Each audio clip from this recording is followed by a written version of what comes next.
first reader is going to be April Ayers Lawson. Virgin and Other Stories by April is aptly titled. It is a curious, skilled and detailed exploration of the human attraction to purity, to innocence. We seek purity in all its forms like the moth seeks the light bulb. And in these stories, from various angles and in various guises, Lawson renders her themes with technical and soulful virtuosity, with searing honesty, but with multi-layered depth and accuracy as well. She dissects and lays bare distinct ideas of sexuality and desire and love in the way that perhaps David Foster Wallace did for neuroses and addiction, or David Means still does for trauma and the moment of violence. It is an incredible feat for a first book. With the notion of the Virgin comes the notion of vulnerability. And this is a collection in which dark, confusing acts and emotions are encountered and not shied away from. Sexual abuse lurks in the family home, confused relationships are enacted, gender and attraction are fluid, and young girls seeking loving connections are taken advantage of. Beauty is undermined by cancer. Worship of fidelity is undermined by the sudden, drastic desire to commit infidelity. Pristine fur is stained. It's a book of wonderful, terrifying confusion and often hyper-analysis. It is also a book about art and its function. Each kind of deft proposal or question leads to another, which leads to a questioning of the first. And in probing human emotion and the artistic project, Lawson presents a book of contradiction. The same domestic occurrences provoke fear and love, happiness and regret, hatred both for the telling and for the not telling, the rendering and the enacting. Art, in a lot of the stories in it, becomes both executioner and redeemer. And it seems like true, beautiful humanity lies somewhere in the middle of this kind of endless, repeated paradox. In a story called Three Friends in a Hammock, we are presented with a very brief moment in the lives of three friends. In but a few stunning pages, Lawson gives us everything of them. The hammock becomes a profound metaphor for their ever-shifting relationships with each other, their histories, both physical and emotional, their vulnerabilities. The final story in the collection, Vulnerability, asserts itself against all preconceived notions about the nature of love and sex and the constant shifting power balance in romantic and professional relationships. And I should point out, it's a lopsided relationship, a lopsided power balance when it comes to gender. Though this book is short, its notions and its characters and its exposures left me profoundly affected for days. Perhaps, like the moth to the light, I came away scorched, startled, desperate for another go at it. In the Irish Times, Sarah Gilmartin rightly referred to the collection as a bell jar for the modern woman. Vice magazine refers to it as beautifully disturbing. Lawson's work has appeared in Granta, the Paris Review and Oxford American, and others. Virgin and Other Stories is her first book, and its title story won the Paris Review's prestigious George Plimpton Award. She has also lectured in creative writing at Emory University and the University of North Carolina, Chapel Hill. Please welcome April Ayers Lawson.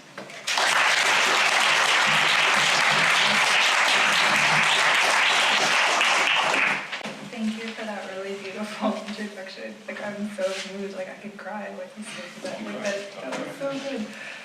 Thank you for being here. I'm going to read from two stories, and with each one, I'm going to read the beginning, so there's no need to explain to you what's going on to get you caught up. So the first one is the first story in the book called Virgin. Jake hadn't meant to stare at her breast, but there they were, absurdly beautiful, almost glowing above the plunging neckline of the faded blue dress. He'd read the press releases, of course. He recalled, from an article, her description of nursing her last child only 6 months before her first radiation treatment. Then he noticed she wasn't wearing a bra. What did they have inside them, saline or silicone? And how did these feel, respectively? He probably stared too long. But how could she expect people not to stare when she wore a dress cut like that? She noticed. Had his wife noticed? Doubtful. She noticed so little about him these days. "This is some place you have here," he said too quickly. Though they weren't exactly friends, she'd come into his office before with her little girl, and they talked about her plans to sponsor a mobile mammography unit. They'd formed a connection, it seemed to him then, and their time together lingered taunt as a problem in his mind. But now she'd definitely seen him staring at her breast, about which he must have had extraordinarily complicated feelings, and she was annoyed. "What does that mean exactly?" "I just mean you have a nice home," Jake replied. "It's too big, isn't it?" He didn't know how to reply. The house, miles from the road and framed on a spring evening by an almost otherworldly lushness of green, was in fact an old plantation estate that included attached quarters for both servants and slaves. Of course it was, technically, too big, but what could he say? "It's lovely," he managed. Dissatisfied, she turned to his wife. "Wouldn't you say a house this size is way too big, even for a family of 5? Sheila, surveying the foyer, tilting her heart-shaped face up toward the high vast ceiling, seemed actually to be considering the question. Jake was mortified. To his relief, she replied that she was sure the children loved all the space. "Actually, my children seem to crave small spaces," the hostess said. "The twins once spent an entire day inside a packing crate. When I was their age, I hated tight spaces. I screamed when people shut the door to my room, which I shared with my brother and was about the size of a closet. I'm afraid we're doomed to want the opposite of what we have." She looked back at Jake and seemed in that moment to forgive him. "Well, you two should go on in and have a drink. Don't you look adorable, like newlyweds?" People often immediately identified them as newlyweds.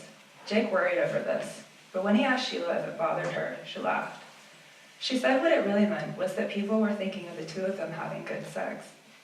Sheila's implied understanding of the difference between good and bad sex also disturbed him. The problem with marrying a virgin, he realized now, was that you were marrying a girl who would become a woman only after the marriage. "You can let go of my hand now," she said to him at the party that night. He hadn't known he'd been holding it. Sheila was 22 and had just graduated with a degree in music from Bob Jones University. Jake was 26, and before this job had worked as a reporter at a daily newspaper in Charlotte. He had loved the stink of newsprint that clung to his cubicle and the late-night deadlines, the euphoria that came over him after filing a story. Then, at a party, she'd driven up to Charlotte with some friends. He met Sheila, shyly beautiful and somehow detached from the noise and flash of people in their 20s parading their allure. They'd been at the apartment of a friend of a friend. When he went out on the balcony to smoke, he'd found her sitting there in a lawn chair, in a robin-neck blue dress that glowed against the orange sunset, staring up at him with a sense of expectation, so palpable he felt late. She had seemed to him, with her glossy auburn hair and knowing expression, unashamedly pure, and all the warm summer night they'd sat out on the porch of the friend's apartment, watching people through the glass doors and making up comic bits of conversation for them, analyzing their gestures. He hadn't had dinner. Someone from a neighboring apartment was grilling meat, and despite the smell of the steak, he stayed by her side. "I hate flirting," she'd said at the point in the night when people were beginning to couple off. He followed her gaze into the living room of the apartment, at a girl striding across the room in stilettos. "And I hate high-heeled shoes." He noticed, when he came out onto the porch to smoke, the abandoned blue heels, her bare feet. "Do you know why people like them so much?"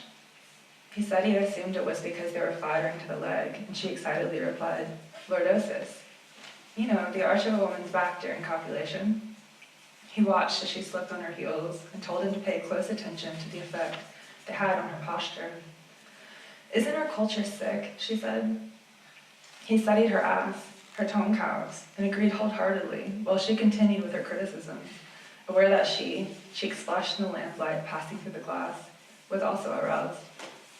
She said that she wished he would stop smoking because she didn't want him to get cancer, and he promptly ground the cigarette he was smoking beneath his heel. She asked him to hand up the pack, and, staring right into his eyes, she tossed it behind her, over the railing. He didn't know whether to be irritated or impressed. She was so ethereal, but also kind of a bitch. By the time he made plans to drive the hour and a half to her town to see her the next weekend, he thought he might already be in love. The wedding had taken place in a cathedral carved into the side of a mountain at sunset, the very end of summer. It was near perfect, marred only by Sheila's family having to deal with the arrival of an estranged, drunken uncle, Someone had promptly called him a cab before the ceremony, and by his mother arriving just as the quartet began the first piece, and the skirt and blouse she had worn the evening before at the rehearsal dinner. He was quietly humiliated. He knew she'd driven down to Atlanta after dinner to meet a man she'd been chatting with on the internet, and annoyed by the lean look of her too long graying hair. He did not want to think of her growing old alone, but the tension faded the moment Sheila, in her ivory gown, shoulders bared, approached the altar. Though she moved toward him, he was stirred by the sensation that he was approaching her, and he felt none of the fear other married men had warned him about. She had begun with the excuses 5 months ago. He'd be watching television, drinking a beer after work, when she'd come into the living room to announce that she needed to go out and buy some paper towels, or that she craved ice cream she'd failed to purchase the last time she went out. "Let me come with you," he'd say.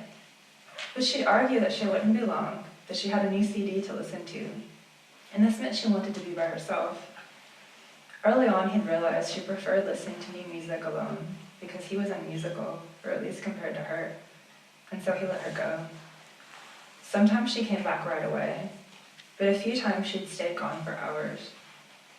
On Thursdays, she had a late orchestra practice, and after one of these sessions didn't come home until close to 2 in the morning, claiming she'd had coffee with a female friend from the orchestra and lost track of time. That evening, he pulled into the drive at the same time she was dashing across the walkway, and recalled that she looked especially nice for her practice, her usually straight hair in the way she sometimes wore when they went out. After they embraced, she reached back for his hand, holding it thoughtfully in her own, her thumb too reassuringly, massaging his palm. "Skip it," he begged, testing her, but she seemed to look through him. She laughed as she turned toward her car. I'm going to stop there with that story, and I'm going to read from another story called Vulnerability, which is the last story in my book. And I preface it with a quote, this quote by Margaret Atwood: "Men are afraid that women will laugh at them. Women are afraid that men will kill them." Once I fell for my art dealer. He is a semi-famous gallery owner you might have heard of. The rumor that he discovered his love of art history as a bedridden teenager, recovering from a series of surgeries he won't specify, is true. And though I can't say his name here, I'll add that he's bearded, green-eyed, and tall, with a pale, nicely shaped head, and aware of whether or not you're washing his hands as he speaks. I think this is because when he was a teenager, he believed no woman would ever desire him, and so even though lots of women like him now, part of him can't really accept it. And there he is having many brilliant thoughts about art and vision or business, or insights into whatever it is you're telling him about. But all the while, he's also paying attention to whether or not you're washing his hands. As a teenager, he read in one of those socially awkward boys read in hopes of learning to relate to females, that this is a sign that one human being desires another. But I didn't know that then about washing hands. And so I'll say that 10 minutes into knowing him in person, I was. Though I can't say how much this had to do with his moving them a lot as he spoke, probably trying to get me to look at him. Sitting across from me in the restaurant where we met, with a very pleased, bright-eyed expression, he announced to me, "You're looking at my hands." "Well, yes, I guess I am." And he kept looking at me like that, in private delight, like something important had happened. I thought he might be crazy. I thought he was possibly the strangest person I'd ever met. And why were the buttons of his shirt unbuttoned so far down his chest? I could see a lot of chest hair. Memorialists in the South didn't do this with their shirts. He was wearing, I think, a green shirt with thin pink stripes, or a pink shirt with thin green stripes that was a bit too tight, and nothing like the plain white button-downs, no tie, in which he perpetually appeared in articles and interviews for art and culture and business magazines. I wore a pink lace miniskirt that had been designed for a shorter woman, and which, when I sat, barely covered the areas that required covering, and he kept looking at me like he was in love with me, his green eyes all wide and bright and wet-looking, as he asked if I masturbated a lot, like most artists did. Do they? I didn't know many artists. At the Evangelical College, those in the arts were steered towards teaching and graphic design, and away from being what our department chair contemptuously and dismissively referred to as the gallery idol. He seemed to take my indirect answer as affirmation, and then began to speak of penises in art. "I assume you've seen men in polyester suit by Robert Mapplethorpe," he asked. I shook my head. He appeared incredulous. "Where was that Baptist college you went to again?" I told him, and he told me about the photograph of the black man in the suit, the frame cutting off the top of him at chest level, his sizable erection, veins exquisitely illuminated, extending out from the unzipped suit pants. "You have to understand that white men feared the black penis," he told me, as the short, curly-haired waiter delivering our drinks glanced over at me, presumably to see how I was taking this in, and then with a professionally benign expression, turned back in the direction from which he'd come. They were concerned about its effect on women, and about the danger of sexual madness that might go along with having such a large organ. He spoke of the field of comparative anatomy in the early 1800s, of scientists fascinated by the sight of African penises preserved in formaldehyde. Speaking of formaldehyde, had I ever seen Damien Hirsch's The Physical Impossibility of Death in the Mind of Someone Living? I said I had read about it once in a magazine. I said I hadn't been to any museums in the UK, or New York for that matter. "No museums? You poor thing. What are you doing here with me? You should be at a museum." Though he sounded pleased with himself, like both of us better. His voice had a musical and self-delighted quality, like he was slightly above all this, and amused by the fact of himself. The gold-flecked green of his eyes glowed liquid and tender with invitation. "They're closed," I pointed out. "I like that, they're closed. Do you have any idea how you look when you say things?" "No." It struck me as a ridiculous question, comforting in that it made him less intimidating to me in a way. "Do you?" But he skipped that question to talk about me instead. "There isn't much emotion showing, but there's definitely from moment to moment an expression of your level of interest. You're good at looking interested. Is it feigned?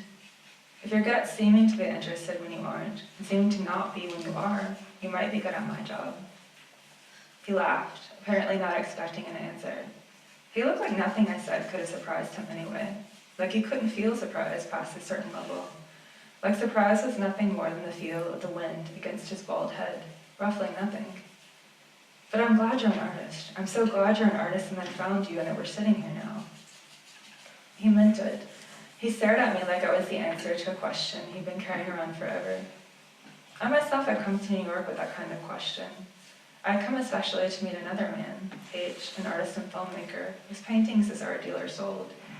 H. was the one who'd shown the dealer my work. I wasn't sure I liked this man, though. Whatever I felt went beyond like. I wanted to like him because then whatever I felt about him would make more sense to me.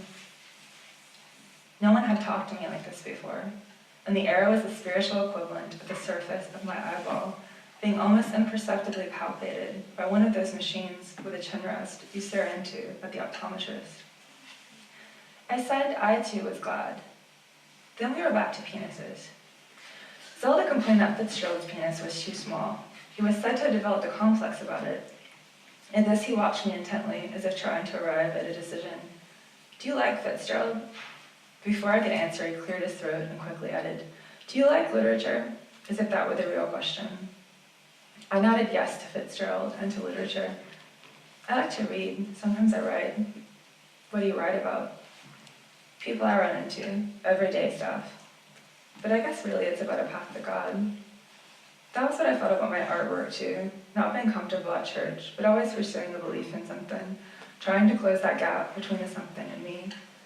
And saying it made me brace myself in the way one sometimes does when she expects she is about to be ridiculed. But he seemed not to mind, and explained to me that he too was religious, though an atheist, and asked my denomination. When I told him I'd recently considered becoming Catholic, but didn't like their attitude toward gay people, he said he didn't think I should let that stop me from becoming one.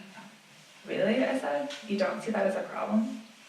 "Oh, it doesn't matter," he replied authoritatively. The laughter of a woman from a few tables over distracted me. I turned to see that although older, she was prettier than me. With my husband, I was always aware of such women. I don't think the idea of how easily he might replace me with one of them. Women liked him. Occasionally, when I returned from the bathroom at a restaurant, I'd come back to find him engaged more happily in conversation with a waitress than he ever was with me.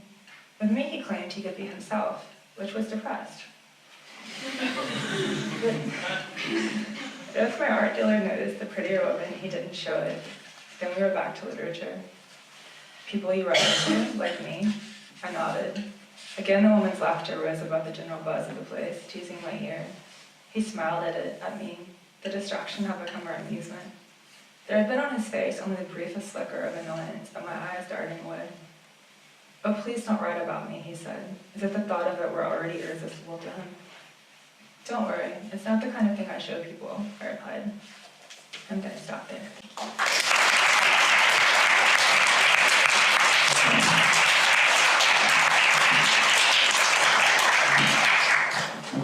Thanks, Dave. Fantastic. Callan, your turn. The great Kerry philosopher, John Moriarty, used to say that humanity's greatest failure was that we attempted to walk on the moon before we ever knew properly how to walk on the earth. In Callan Wink's story collection, Dog Run Moon, we read of people stumbling and running, but perhaps never quite walking happily and wholly on their earth. The collection begins with the most primal of images, a naked human running through Rimrock Desert with a dog padding silently beside him. Here is a kind of Adam in a strange, fallen, sparse sort of Eden, and he is being chased by a villain named Montana Bob. This opening eponymous story becomes a kind of overture for an intriguing and demanding collection. Humans, flawed humans, are always running from themselves or from others, from their pasts. Two, they are striving often, and often failing. And this kind of repeated dereliction of hope is most often set against the most awesome and judgmental of backdrops, nature, with a capital N. And nature and a landscape stunningly and refreshingly depicted by Callan. Our struggles are never more stark than when set against huge bloody skies or hulking sandstone. And each story seems to have a totem animal figure, used in various ways with unwavering originality and subtlety. In one story, a teenage boy goes about murdering a barn full of cats, the saddest part being that he uses an awful life experience to devise the method of mass killing. In another story, Exotics, the appearance of a zebra in the American West is a useful symbol of how, in the collection as a whole, we encounter a familiar landscape, but find that this landscape can, in a moment, become utterly strange and elusive. And often it is us, humans, who are the catalyst in that change. In one striking image, a father and son are lost on a reservation and come upon an apparent watering hole. It is a 7-Eleven. It's as if we fumble and secretly strive to achieve a life worthy of the epic nature that surrounds us and of our purest selves, but there is always some glitch, some failing that renders us weak or disappointing and sets us running again. A father's impotent rage at the loss of his wife in an ICU unit seems to speak for this profound spiritual wound we carry, and often it is our own choices that fail us. London's Independent rightly lauded Wink's writing as clear as an alpine river with the same depths and currents. And in the words of our own Sarah Baum, it is a fine-spun illustration of what the American dream has amounted to. It's wonderful to know that Callan Wink works as a fishing guide on the Gallatin River in Montana. A graduate of the University of Wyoming's MFA program, his work has appeared in The New Yorker, Granta, and the Best American Short Stories. He is from Michigan, and Dog Run Moon is his first book. So please give a round of applause.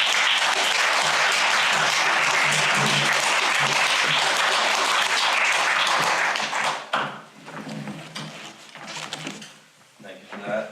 It's great to be here with people. Danny, thank you for the introduction.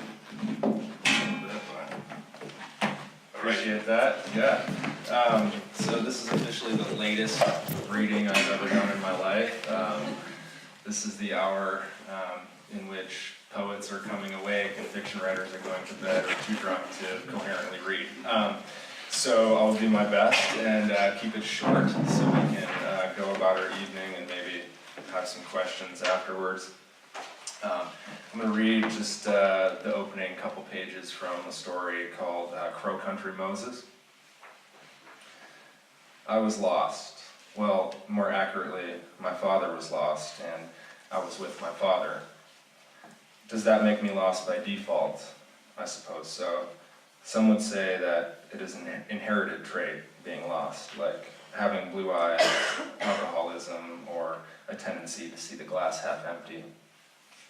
In Crow Country, there are horses everywhere, mostly wild patchwork paints with mismatched eyes that give them a crazed, feral look. There are horses and the land is always on fire. Not all of it, of course, but some of it always, at least every time I have ever been there. In the early spring, after the snow melt, but before green up, men walk the fields with flame-throwing devices, the fuel canisters strapped to their backs, the flames shooting from long metal tubes. They walk the tangled field edges, the creek bottoms, the orange and blue flames stabbing out like tongues bitten ragged, tasting the air. The alders and hunched Russian olives and tangled brown grasses smoldering black and bursting into flame as pheasants cluck and run senselessly across the bare fields. An apocalyptic scene set against a backdrop of arthritic, leafless cottonwoods and the flat hills that hide the Bighorn River. We were lost in eastern Montana, Crow Country, looking for the Little Bighorn battlefield, site of Custer's glorious defeat. My father behind the wheel, piloting our silver compact rental car over clay roads greasy from the runoff of melted snow. Smoke rose from the charred fields and gauzy patches, filling the car with the faintly narcotic smell of smoldering weeds. Our luggage was in the back seat. My large red pack, the kind supposedly favored by hikers on the Appalachian Trail, a gift from my father. And my father's wheeled leather seat cases. My father's fly rods and their cylindrical leather cases were there as well. Also, 2 of his side-by-side 20-gauge shotguns. One of these very shotguns, incidentally, I had stolen from the unlocked gun case in his den and tried to pawn when I was 15 years old. This was 16 years ago, during what my father eventually came to call my rough patch, a hazy span of time, nearly a year in duration, during which I stole rampantly and masturbated frantically, sometimes over 5 to 6 times a day. My father was aware of the theft, obviously. Of the masturbation, I'm not sure, although I wouldn't be surprised, as I stole a copy of Venus and Furs, leaving a large, noticeable hole in the volumes on the shelves in his den.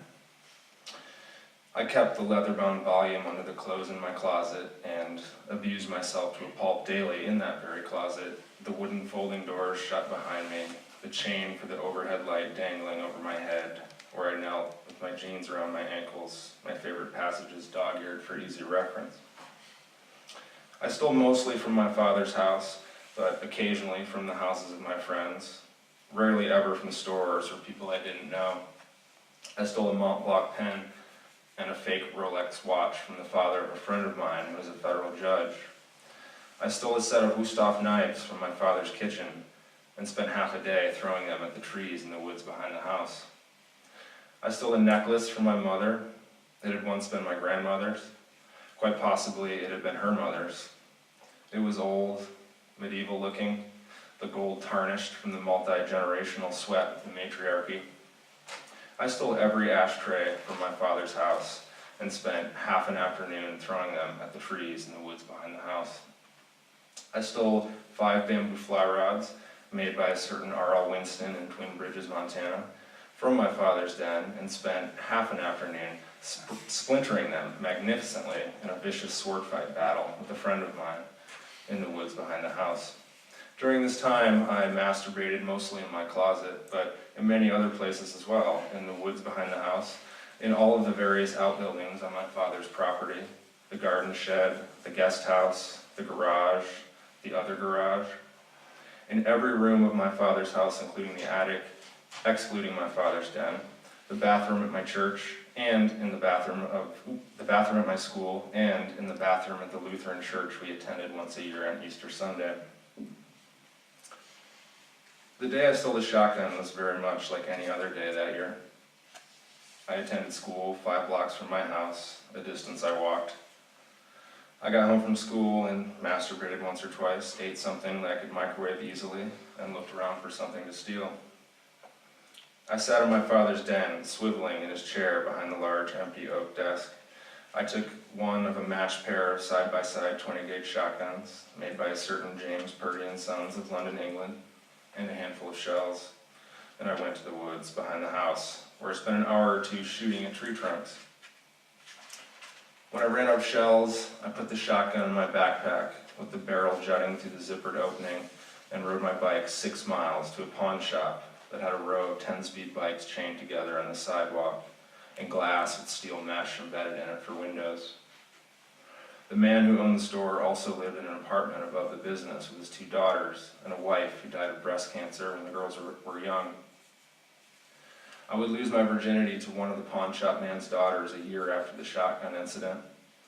Her name was Sarah, and she was 2 years older than me, and for an event that I had anticipated for so long, to this day I don't really remember much about it at all, whether it was awkward or sweet, or even whether or not she was pretty.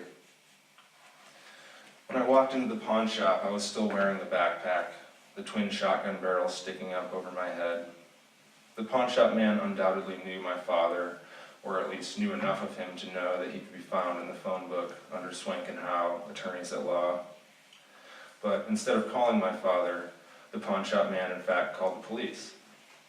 As it turns out, the pawn shop man was enough of a firearms expert to know that the gun I dropped in his counter, with its fine blue barrels and elegant scrollwork, the etched scene of a pheasant flushing in front of a pointer, whose tail was so finely rendered it was possible to see the breeze ruffling in the hair, was probably valued at over $30,000 and most certainly stolen. That was my childhood. I trafficked in rare antique munitions and jacked off to first editions. It's not that I was dumb, it was just that I really hadn't the slightest idea what things were worth. This was our first trip together since my mother's death. We mostly drove in silence. We never did find the Little Bighorn battlefield, but truth be told, neither of us really cared that much about history. We had a few hours before we needed to be at the airport in Billings, and it seemed like the right thing to do. We pulled off the highway at Lodge Grass for gas, my father driving slowly on empty streets.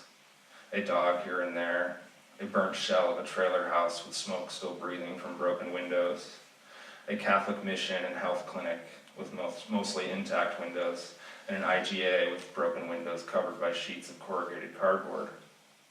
We passed a faded sign for Custer's Last ice cream stand.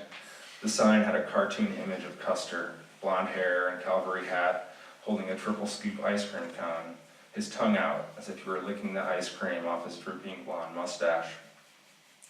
There was an arrowhead and fletching protruding from either side of his head, as if the shaft had entered one ear and come out the other side. There were people on a front porch that sloped towards the street, teenagers in dark stocking caps and coats and black baggy jeans. Some had sunglasses on. "I've been here before," my father said, "but it was in Detroit." We stopped at a 7-Eleven where there was one window broken and one window not. The broken window had been replaced by a sheet of plywood.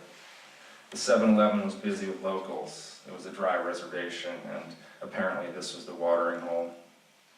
A trio of dusty diesel trucks pulling horse trailers commanded the parking lot, and furtively I watched their occupants.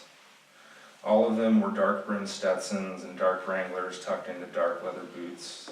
Some of them in braids, and some of them had their hair cropped short above their ears. A few wore belts studded with oval slabs of turquoise and fastened with large silver buckles. The young men were lean and acne-ridden, and the older men had compact pot-bellied stomachs straining against the dark striped work shirts tucked into their pants. The older men had coffee in styrofoam cups and pocked vases, and the young men had plastic bottles of Pepsi and candy bars and legs that curved like empty parentheses. They swung into their trucks, and diesel fumes filled the parking lot, and the crazy-eyed paint horses in the trailers stamped their feet. It was clear that the Indians had become cowboys, or that the cowboys had all turned into Indians, or that the Indians were all cowboys to begin with, just nobody ever noticed. Well, maybe that wasn't clear, but what was clear was the fact that something wasn't quite right. Thanks.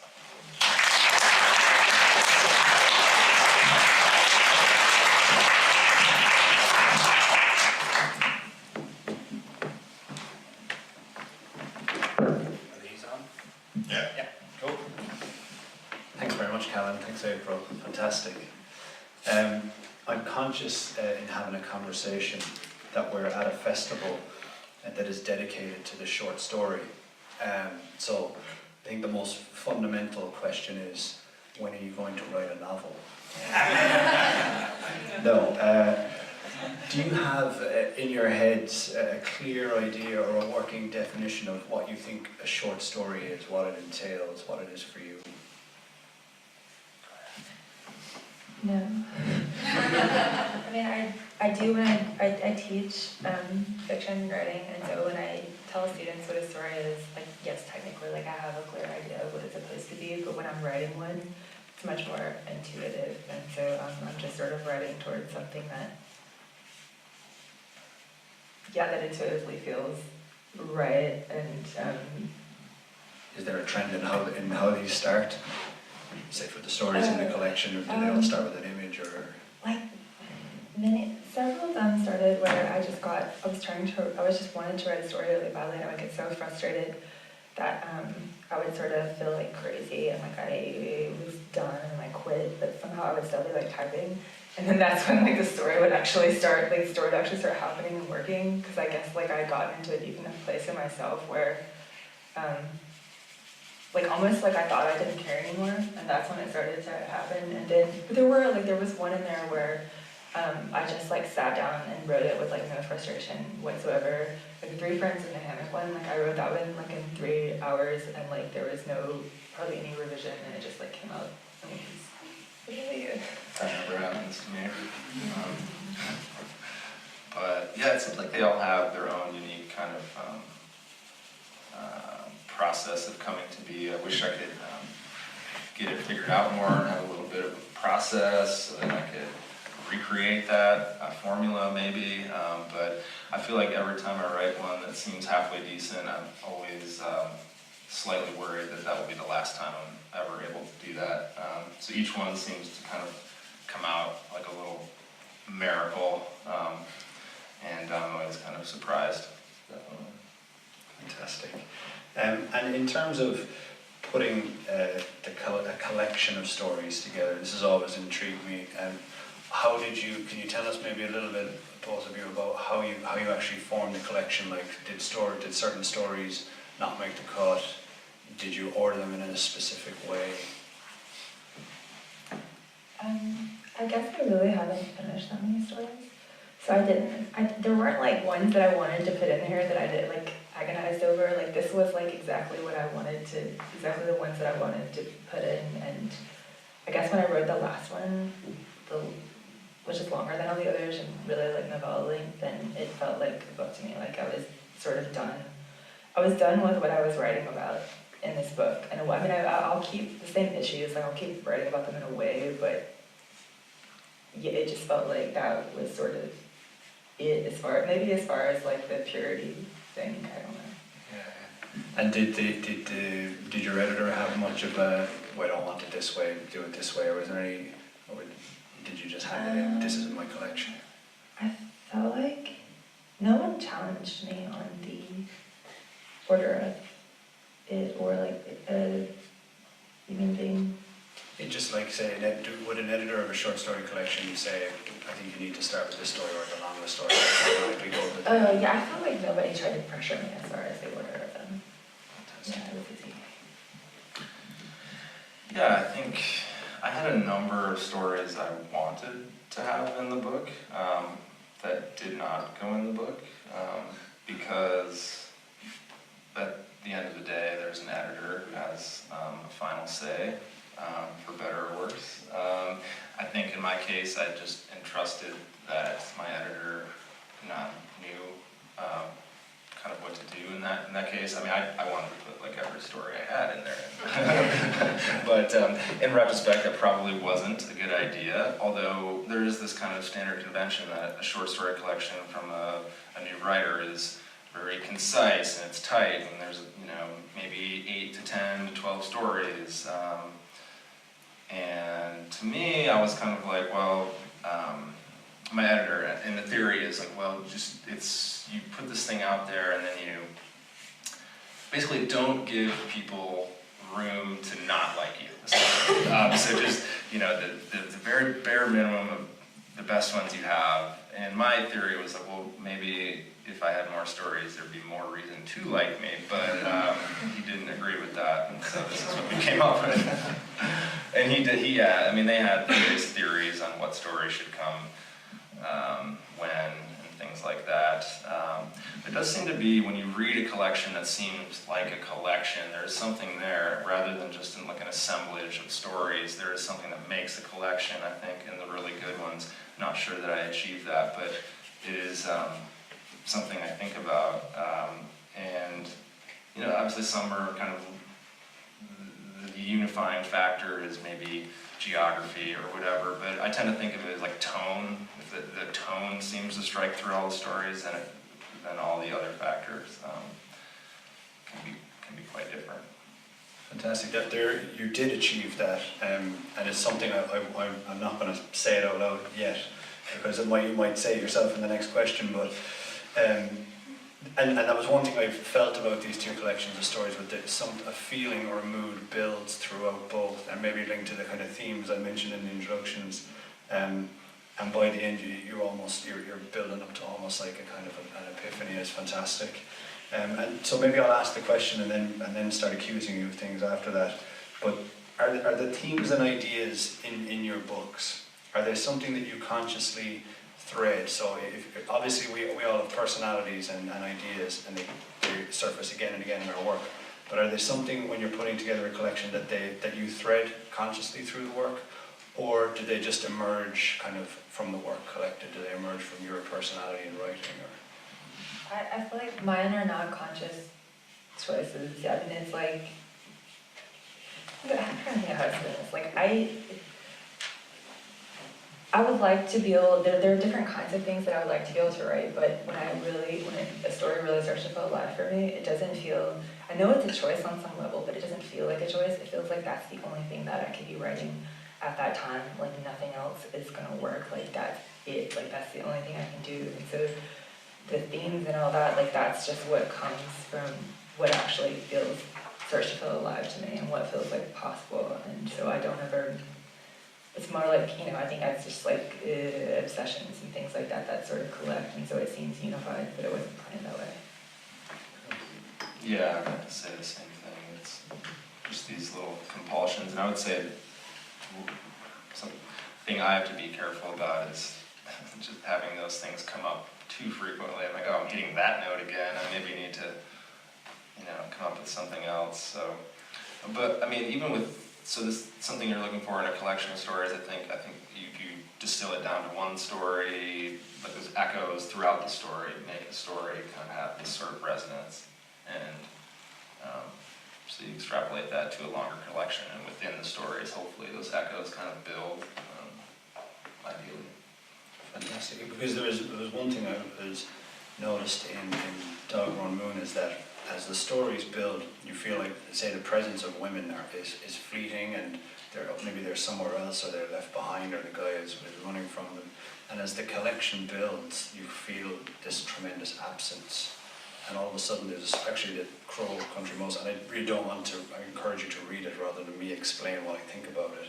But that comes to a head, and the final story then seems to wrap it up. I think it's a fantastic, it was a fantastic way to handle a collection. I'm conscious of time. Any questions from the floor?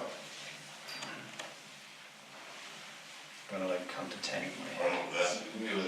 Yes? I wonder if both writers could talk about the titles of their collections, because they're very arresting titles in very different ways, and just where they came from, if they came from the story, or how they came to be. My title I actually sold the book before it was done, like as Virgin. But then when I wrote the last story called Vulnerability, I wanted to call it that. But then several of my friends were like, "What are you thinking?" And they're like, "A book will sell much better if it's called Virgin." And like everyone was just sort of against it. And so that like after 3 people reacted that way, I was like, "Okay, Virgin." And that's how, yeah, and it's the title story, and that's how I ended up with the title. Yeah, titles are hard. I didn't necessarily want mine to be, this was my second choice. Dog Running was my second choice, I think. First choice, everyone told me it was a horrible idea. One of the stories is titled Breatharians. And a breatharian is someone who supposedly lives on air with no food. And there's a character in the story who is kind of talking about this. And I just like the word, but I guess that's not enough. So we ended up with Dog Run Moon, which was my second choice. So we both had big friends who discouraged us from the titles that we wanted. Yeah, So that's interesting. yeah. Yeah. Yeah. Good friends. Yes, Tom. I'm just wondering what kind of relationship do you have with these stories of your own and now the time has passed and when you read them? Do they feel like they're stories that you wrote? Do they feel like you're encountering them and now do you, with the readers you, everybody, like, on what terms they release stories? It depends on the mood. Because occasionally, if I'm supposed to, not this time, but other times when I'm supposed to read, it's like I'm just sort of horrified. Like I feel so, it's like I'll feel so detached, so I'll just feel like, and, but then other times I'll read it and I'll be like, oh, like I really love this rhythm. And it'll be a happy experience, so it's very much just, I don't think that, this isn't a great answer to your question, but like it's an interesting question, but like it really, I think it really just depends on like my mood for that day, how I react to the stories. Because sometimes they feel like, if I like, especially like the last one, if I read parts of it, there's something weird about the rhythm that like, it locks my head back into like how I felt when I wrote it, and that's weird too. And so it feels very present sometimes instead of being something that I wrote a long time ago also. What do you think about that? Yeah, I always tend to want to be on to kind of the next thing, which is why I struggle with writing novels apparently, but I think one thing I always say is that if you're going to write, maybe it's not this way for you, but I always at least firmly believe that the last thing I wrote is the best thing I've ever written. So, and that's like the only way I keep going. So sometimes if I read back through this, which I don't often do, but for things like this, and yeah, a lot of them, wow, that was weird. I can't believe I did that way. I wouldn't do that now. For better or worse, I think I wrote, some of these are, the one I read a portion from is the oldest one. And yeah, I think you evolve and do different things, but there's definitely something there that seems good still. I like it, but I always like, the one I'm working on now is the one I want to read. Yeah. I guess that's kind of the way it has to be as well. You need to feel the most passionate about the thing you're doing in the moment. Questions? Yes? How long did books take to write? That would take me a while to think about it. I feel like I wrote the story, some of the stories I wrote like years and years ago, and then some of them more recently, and I feel like I had a nervous breakdown in the middle of like writing the book, and that took a lot of time out of my life. And so I can't, like, it ended up taking me, like, from the time I got the contract, I'm trying to think how many years it actually, I feel like from the time I got the contract to when it actually came out was like 6 or 7 years, which is really long. But I was just like not very well for several years, and so then I had to like finish it after that. So the actual writing, the actual writing of it though didn't take that long. So it's hard to say. Like, what do you think about yours? Yeah. a number of years. I used to write a bunch of poetry that was not very good when I was maybe in my late teens and early 20s. And it's funny, like some of the images in there, in that stack of crap poetry that I had, some of those, all of my poems were just stories that I was too lazy or unable to write at the time. And so, if you think about it that way, like, I mean, some of these stories I had started when I was like 17 years old.